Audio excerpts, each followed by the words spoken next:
Welcome to Coaches Weekly. I'm CJ Sellner here with head men's basketball coach Randy Rogers. Coach, another week, another two tough games, two tough NACC playoff teams.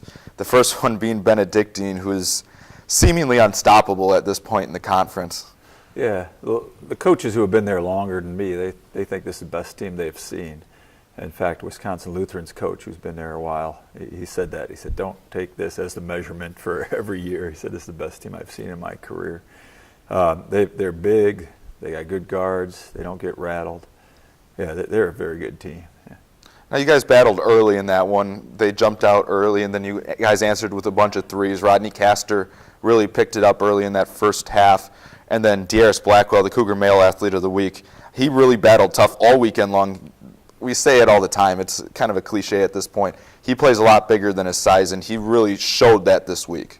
Yeah, DA really has been hustling. He's been taking leadership. He's decided to come back next year for, even though he's technically a senior, but he's got another year of eligibility, and that's going to be great for us because he's a great leader by example, and he's somebody that really, offensively, he's given us a spark too, which he wasn't early in the year.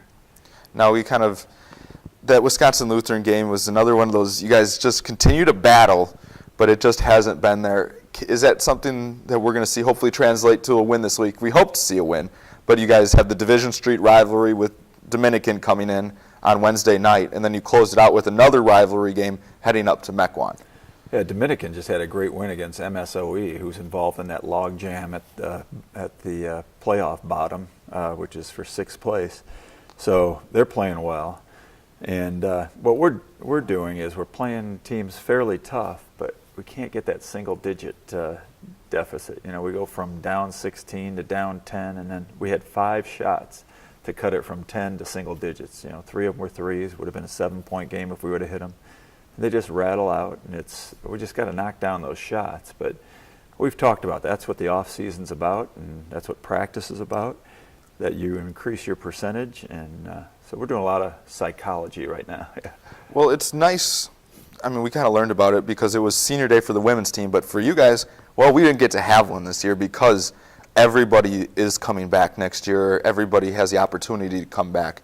And to really kind of have that opportunity to get another year under your belt with the same group of guys to kind of mold it to exactly how you want it to, plus with whoever you are able to bring in, has to be a very encouraging sign for you as a coach. Well, it is, because I've got an unusual system where we play a lot of matchup, and we just don't play traditional defense or offense.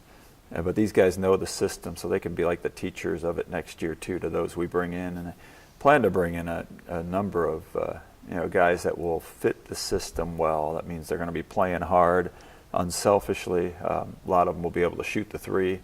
So our percentages should go up, our effort should go up if we're battling in practice, and these guys know it, so our off-season work should go up too. That's what I want. I want a competitive environment where we're going to improve.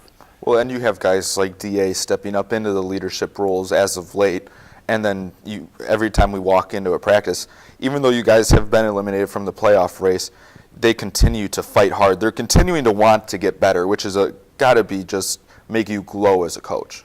Yeah, the intensity's been real good in practice, and in fact, they got a little chippy yesterday, and which is it's okay. But they got to be able to play intense and play within themselves, keep their poise, and there's still a lot of learning going on. But the biggest thing is, do they want to compete? And they're doing pretty well now. Now you guys have the opportunity to compete this week in the 2 rivalry games.